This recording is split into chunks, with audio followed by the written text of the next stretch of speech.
Second lesson की theory complete कर ली थी। आज हम लेकर आ रहे हैं उसके आंकिक प्रश्न जो आपकी बुक के लास्ट में दे रखे हैं सेकेंड लेसन के बाद में। फर्स्ट जो क्वेश्चन है वो है, मैंने सामने लिखा हुआ, एक बार आप मेरे साथ इसको रीड कर लीजिए। किसी बंद पृष्ठ में प्रवेशित फ्लक्स 400 न्यूटन मीटर स्क्वायर प्रति कूलम है। ये कौन सा फ्लक्स है? प्रवेशित फ्लक्स। एक बार देखिए आप ध्यान से, कौन सा फ्लक्स है ये? प्रवेशित फ्लक्स, मतलब ये इनकमिंग फ्लक्स है, जिसको मैं दिखाता हूं, मैं सोल्व करता हूं, लिखता हूं मैं आंसर। मैं इसको मानता हूं फाई इन, जो अंदर प्रवेश करने वाला फ्लक्स है उसका मान कितना दे रखा है? 400। तो मैं लिख लेता हूं 400 न्यूटन इंटू मीटर स्क्वायर प्रति कूलम। जबकि इसमें लिखा है निर्गत फ्लक्स। निर्गत फ्लक्स में जो आउटगोइंग फ्लक्स होता है, मैं इसको लिखता हूं फाई आउट। उसका वैल्यू जो दे रखी है वो है 800 न्यूटन इंटू मीटर स्क्वायर प्रति कूलम। और हमने ज्ञात क्या करना है? आवेश का मान ज्ञात करना है। हमने गाउस का नियम पढ़ा भी है पहले, और हमने उसमें क्या देखा था कि जो फ्लक्स का मान होता है, वो फ्लक्स का मान इनकमिंग और आउटगोइंग फ्लक्स जो होता है वो उसके चिन्ह के अनुसार चेंज होता है। किस प्रकार चेंज होता है? अगर इनकमिंग फ्लक्स होता है, मतलब अंदर प्रवेशित फ्लक्स है, उसको हम लोग धनात्मक लेते हैं, ऋणात्मक लेते हैं, और जो आउटगोइंग फ्लक्स होता है उसको हम लोग ऋणात्मक लेते हैं। तो हम इस वाले फ्लक्स को लेंगे ऋणात्मक और इस वाले फ्लक्स को लेंगे धनात्मक। ऋणात्मक धनात्मक क्यों लेते हैं? क्योंकि हम जानते हैं जो विद्युत क्षेत्र की दिशा बनती है वो किस प्रकार से बनती है? धनावेशकरण होती है बाहर की तरफ और ऋणावेशकरण होती है अंदर की तरफ। तो अंदर की तरफ, अंदर कौन सा होता है? प्रवेशित फ्लक्स होता है, अंदर प्रवेश करने वाला। वहां हम लोग क्या कौन सा साइन लेंगे? ऋणात्मक साइन काम में लेंगे। जबकि जो आउटगोइंग फ्लक्स होता है उसके लिए कौन सा काम में लेंगे? धनावेश काम में लेंगे। ओके, अब हम जानते हैं, हम क्या जानते हैं? क्योंकि जो फाई होता है गाउस के नियम से, जो फाई होता है वो होता है sigma Q upon epsilon not. हमें किसका मान निकालना है? क्यू का मान निकालना है। हमारे पास यहाँ पर फाई जो टोटल है वो कितने भागों में बना हुआ है? 2 भागों में। तो हम लोग लिखेंगे फाई कुल जो मान होगा वो किसके बराबर होगा? Sigma Q upon epsilon not के बराबर होगा। अब हम लोग यहाँ फाई कुल का मान रखेंगे। फाई कुल कौन होगा? दोनों को जोड़ेंगे तो हम लिखेंगे फाई कुल की जगह क्या? Phi in plus phi out बराबर कौन होगा? Q upon epsilon not. अब ध्यान से देखिए, फाई इन माइनस 400, तो ये लीजिए माइनस का 400, प्लस फाई आउट कितना है? 800, ये लीजिए 800 बराबर सिग्मा क्यू। क्यू का मान कितना हमें ज्ञात करना है, इसको हम लेके बाद क्यू रख लेते हैं नीचे, अपॉन एप्सिलॉन नॉट का मान आप जानते कितना होता है? 8.85 इंटू 10⁻⁻12।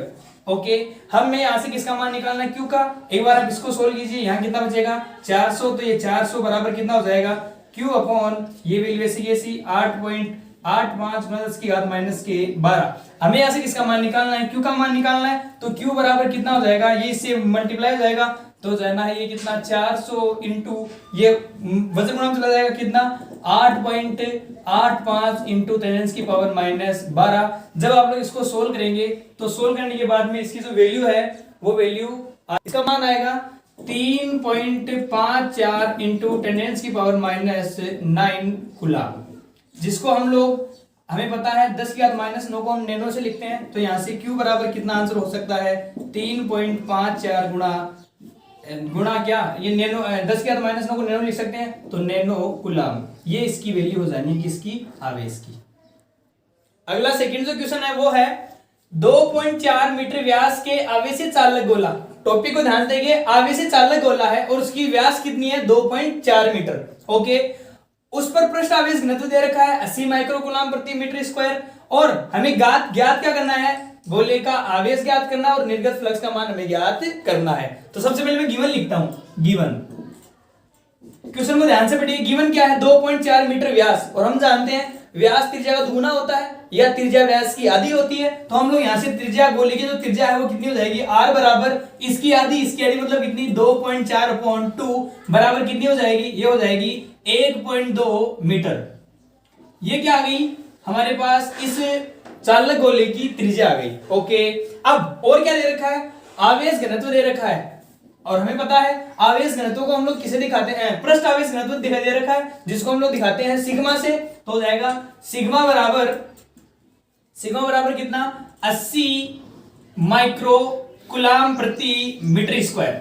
ओके, हमें पहले क्या करना है? गोले का आवेश ज्ञात करना है, और हम क्या जानते हैं? चूंकि सिग्मा जो बराबर होता है, सिग्मा हम लोग किसको दिखाते हैं, पृष्ठ आवेश घनत्व को दिखाते हैं। और पृष्ठ आवेश घनत्व होता क्या है, किसी एकांक क्षेत्र में उपस्थित आवेश की मात्रा जो होती है वही क्या होती है, पृष्ठ आवेश घनत्व। हमने पिछले टॉपिक में पढ़ा हुआ था। तो हम लोग सिग्मा बराबर क्या दिखा सकते हैं, Q अपॉन A दिखा सकते हैं। ओके, यहाँ पर A क्या है, A है क्षेत्रफल जहां पर आवेश वितरित किया गया है। अब प्रश्न अनुसार आवेश वितरित कहां किया गया है, चालक गोले के ऊपर, मतलब हमें क्षेत्रफल किसका रखना है, गोले का रखना है। तो मैं यहां से क्या लिख सकता हूं, Q अपॉन A कौन है, क्षेत्रफल किसका, गोले का। गोले क्षेत्रफल होता है 4 पाई r स्क्वायर, तो हम लोग लिख देंगे 4 पाई r स्क्वायर। ओके, हमें ज्ञात क्या करना है, आवेश। तो यहां से Q बराबर क्या हो जाएगा, Q बराबर ये इसकी वजह से गुणा चला जाएगा, तो सिग्मा इंटू गुणा में क्या 4 पाई r स्क्वायर।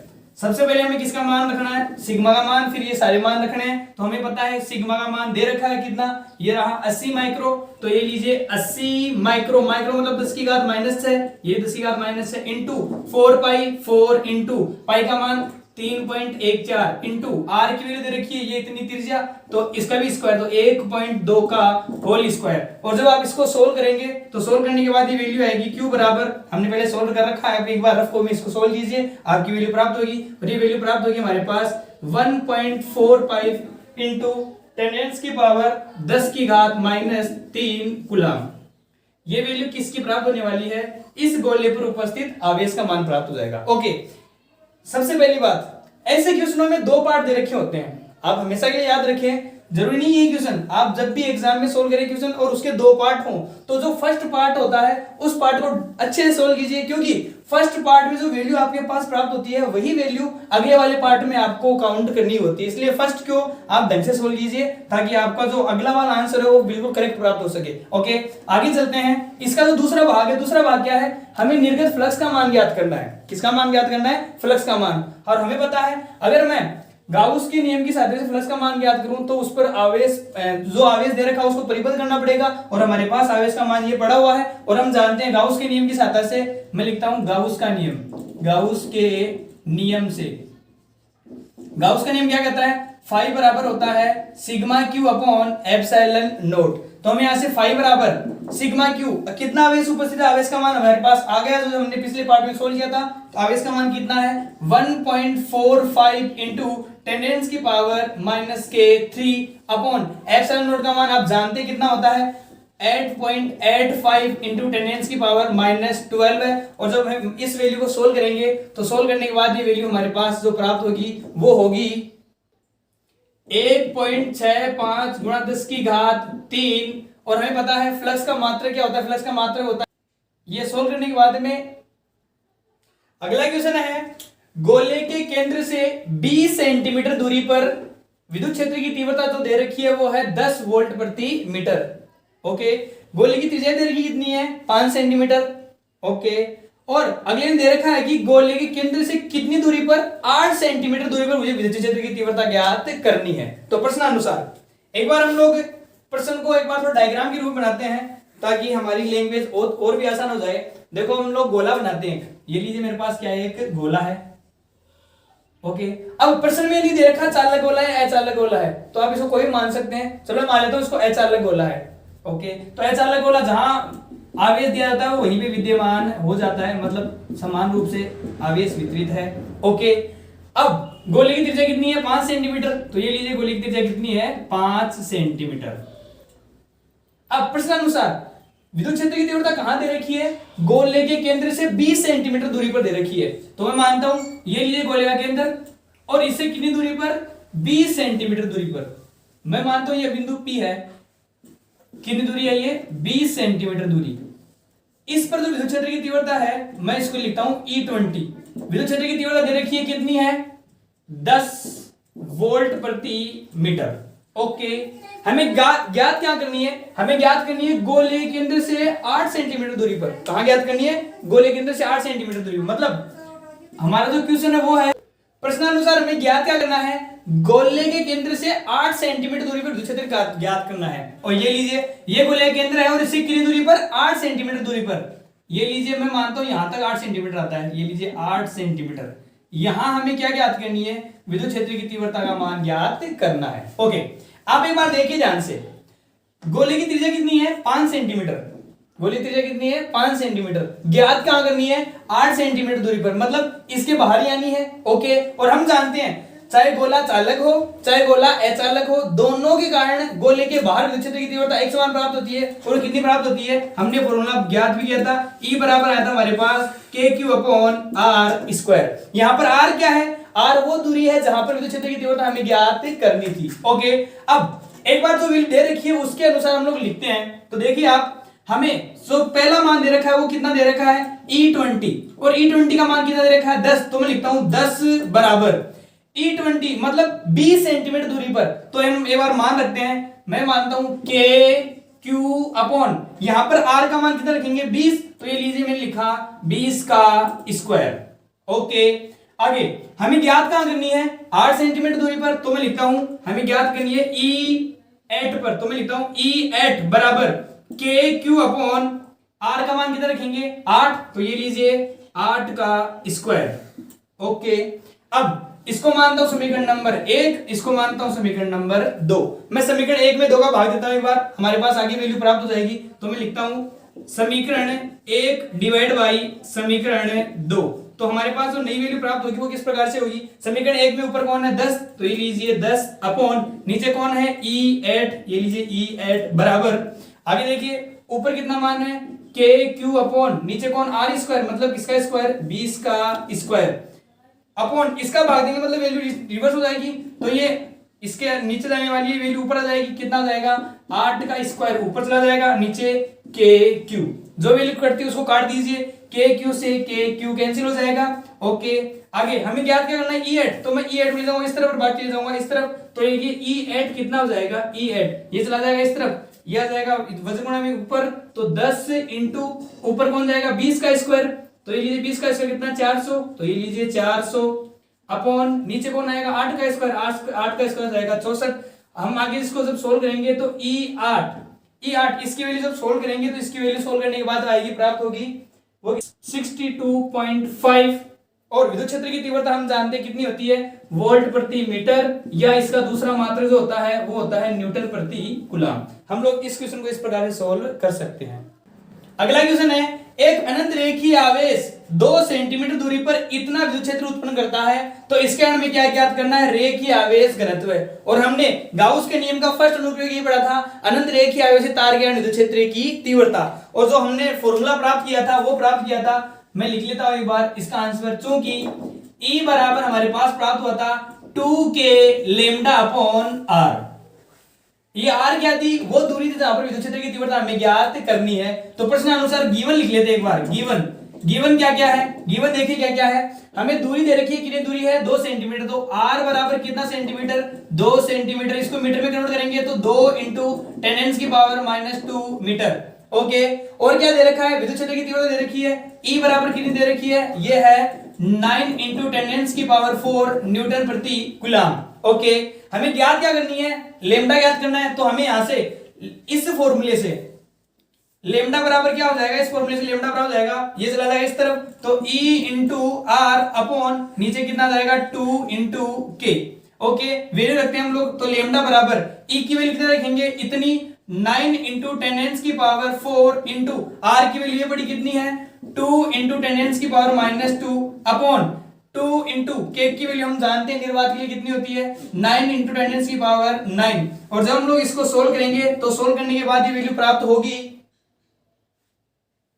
10⁻⁻7। और हम जानते हैं लेमडा क्या होता है रेखीय आवेश घनत्व है, और हमने लेमडा को जब डिफाइन किया था तो लेमडा बराबर हमारे पास आया था Q अपॉन L, और हमने क्या कहा था एकांक लंबाई पर उपस्थित आवेश की मात्रा वो क्या कहलाती थी रेखीय आवेश घनत्व है। तो हमने यहां से मात्रा लिखा था, इसका क्या मात्रा आया था कूलम प्रति मीटर, तो मात्रा क्या हो जाएगा कूलम प्रति मीटर। अगला जो क्वेश्चन है वो दे रखा है चित्र अनुसार, ये डायग्राम दे रखा है आपके पास, चित्र अनुसार 10 सेंटीमीटर भुजा के किसी वर्ग के केंद्र से 10 सेंटीमीटर भुजा का एक वर्ग दे रखा है, उसके केंद्र से मानता हूं कि केंद्र इसका O है, उसके केंद्र से ठीक 5 सेंटीमीटर ऊपर, इसके केंद्र से कितने ऊपर 5 सेंटीमीटर ऊपर मैं मानता हूं कोई बिंदु P है, इस पर कोई आवेश रखा है कितने मान का 10 माइक्रो कूलम मान का। तो मैं लिखता हूं गिवन, क्या लिखते हैं गिवन, Q बराबर कितना दे रखा है 10 माइक्रोकुलाम। तो ये 10 माइक्रोकुलाम, माइक्रो मतलब 10 की घात माइनस है, तो 10 गुणा 10 की घात माइनस 6 कुलाम। ओके, आगे आवेश रखा है, इस वर्ग से गुजरने वाले विद्युत फ्लक्स का मान हमें ज्ञात करना है। इस वर्ग से गुजरने वाले फ्लक्स का मान ज्ञात करना है, क्योंकि हमने फ्लक्स का मान निकाला था गाउस के नियम से, और गाउस कहता था कि हमें एक बंद गाउसियन पृष्ठ का निर्माण करना पड़ेगा। ओके, तो डायग्राम के अनुसार ये एक वर्ग दे रखा, मैं मानता हूं इसे वर्ग दे रखा है। इस वर्ग पे यहां आवेश पड़ा हुआ कितनी सेंटीमीटर ऊपर, 5 सेंटीमीटर ऊपर। ओके, तो हमें पहले क्या करना पड़ेगा, इसको परिबद्ध करना पड़ेगा। तो परिबद्ध करेंगे तो हम लोग यहां भी कवर करेंगे, एक वर्ग एक वर्ग, एक वर्ग यहां कवर करेंगे, एक वर्ग यहां कवर करेंगे, इधर करेंगे, इधर करेंगे, मतलब कुल कितनी फलक हो जाएंगी, 6 फलक हो जाएंगी। और 6 फलक जैसे हो जाएगा तो ये वर्ग वर्ग ना होकर क्या बन जाएगा, घन बन जाएगा। मतलब हम लोग क्या करेंगे, मैं लिखता हूं, माना दिए गए आवेश के चारों ओर एक घनाकार गाउसियन पृष्ठ की कल्पना करते हैं, तब घन से निर्गत फ्लक्स, हमने किसकी कल्पना करी है, घन की कल्पना करी। घन की कल्पना क्यों करी, क्योंकि एक बार आप क्वेश्चन को ध्यान समझिए, मेरे पास एक वर्ग है, इस वर्ग के अंदर से कितनी सेंटीमीटर दूरी पर, 5 सेंटीमीटर दूरी पर क्या उपस्थित है, एक आवेश उपस्थित है, और इसके अंदर मुझे क्या ज्ञात करना है, विद्युत फ्लक्स का मान ज्ञात करना है। लेकिन गाउस का नियम क्या कहता है, उस जो आवेश दे रखा है उस आवेश को पहले आप क्या करेंगे, गाउसियन पृष्ठ में बंद करेंगे, तो हम इसके चारों तरफ एक गाउसियन पृष्ठ की कल्पना करेंगे, तो इसी आकृति का लेंगे, तो इसके चारों तरफ कैसा बंद फ्लक्स बनाएंगे हम लोग, जो इसके चारों तरफ आकृति बनाएंगे वो आकृति विभिन्न वर्गों से बनेगी, और विभिन्न वर्गों से जब बनेगी तो हमारे पास जो आकृति प्राप्त होगी कैसी बनेगी, घनाकार बनेगी। तो सबसे पहले हम लोग किससे निर्गत फ्लक्स लेंगे, घन से निर्गत फ्लक्स लेंगे। तो हमें पता है फाई बराबर क्या होता है, गाउस के नियम से फाई बराबर होता है sigma Q upon epsilon not, और ये कहता है कि किसी बंद पृष्ठ से निर्गत विद्युत फ्लक्स का मान उस पृष्ठ में परिबद्ध आवेश और निर्वात की गतिशीलता के अनुपात के तुल्य होता है। ओके, अब हम लोग यहां से क्यू का मान कितना, ये पड़ा हुआ कितना है, 10 इंटू 10 की पावर माइनस का 6 अपॉन एप्सिलॉन नोट। ओके, ये किसका मान प्राप्त हुआ, घन से फ्लक्स का मान प्राप्त हुआ। इसको नाम दूंगा समीकरण नंबर 1। हमें घन से नहीं चाहिए, हमें किससे चाहिए, वर्ग से गुजरने वाले फ्लक्स का मान चाहिए। चूंकि ये जो घन बना हुआ है ये 6 फलकों से मिलकर बना हुआ है, और 6 फलक कौन से थे, वर्गाकार थे, तो एक फलक से गुजरने के लिए किसका भाग देंगे, 6 का भाग देंगे। तो मैं लिखता हूं, तब वर्ग से निर्गत फ्लक्स हम लोग उसको क्या मानेंगे, फाई डैश मानेंगे, और जो वर्ग से निर्गत होगा वो इस घन का छठवां भाग होगा। तो हम लोग क्या लिखेंगे, फाई डैश बराबर फाई अपॉन 6। फाई का मान कितना, ये पड़ा हुआ, ये कितना है, 10 इंटू 10 की power minus 6 upon epsilon not, और इसका भाग देंगे 6 का, ये 6 का भाग। तो फाई डैश का मान जो प्राप्त होगा वो कितना प्राप्त होगा, 10 इंटू 10 की पावर माइनस 6। यहाँ किसका मान रखेंगे, एप्सिलॉन नोट का मान होता है 8.85 इंटू 10 की पावर माइनस 12 इंटू 6, और जब इसको हम लोग सोल्व करेंगे फाई डैश का मान, वो फाई डैश का मान हमें प्राप्त होता है कितना, 0.88 इंटू 10 की पावर 5, और फ्लक्स का मात्रक हम जानते हैं क्या होता है, न्यूटन इंटू मीटर स्क्वायर प्रति कूलम। ये हमें प्राप्त होने वाला है इस वर्ग से गुजरने वाला फ्लक्स, जो हम लोग इस प्रकार से ज्ञात करते हैं। अभी बच्चों हमने केवल 5 क्वेश्चन सोल्व किए हैं, अगले लेक्चर्स अगले वीडियो में हम लोग इसके बाकी क्वेश्चन सोल्व कर लेंगे। तब तक आप लोग एक बार इनको खुद से सोल्व कीजिए। तब तक के लिए thank you, best of luck.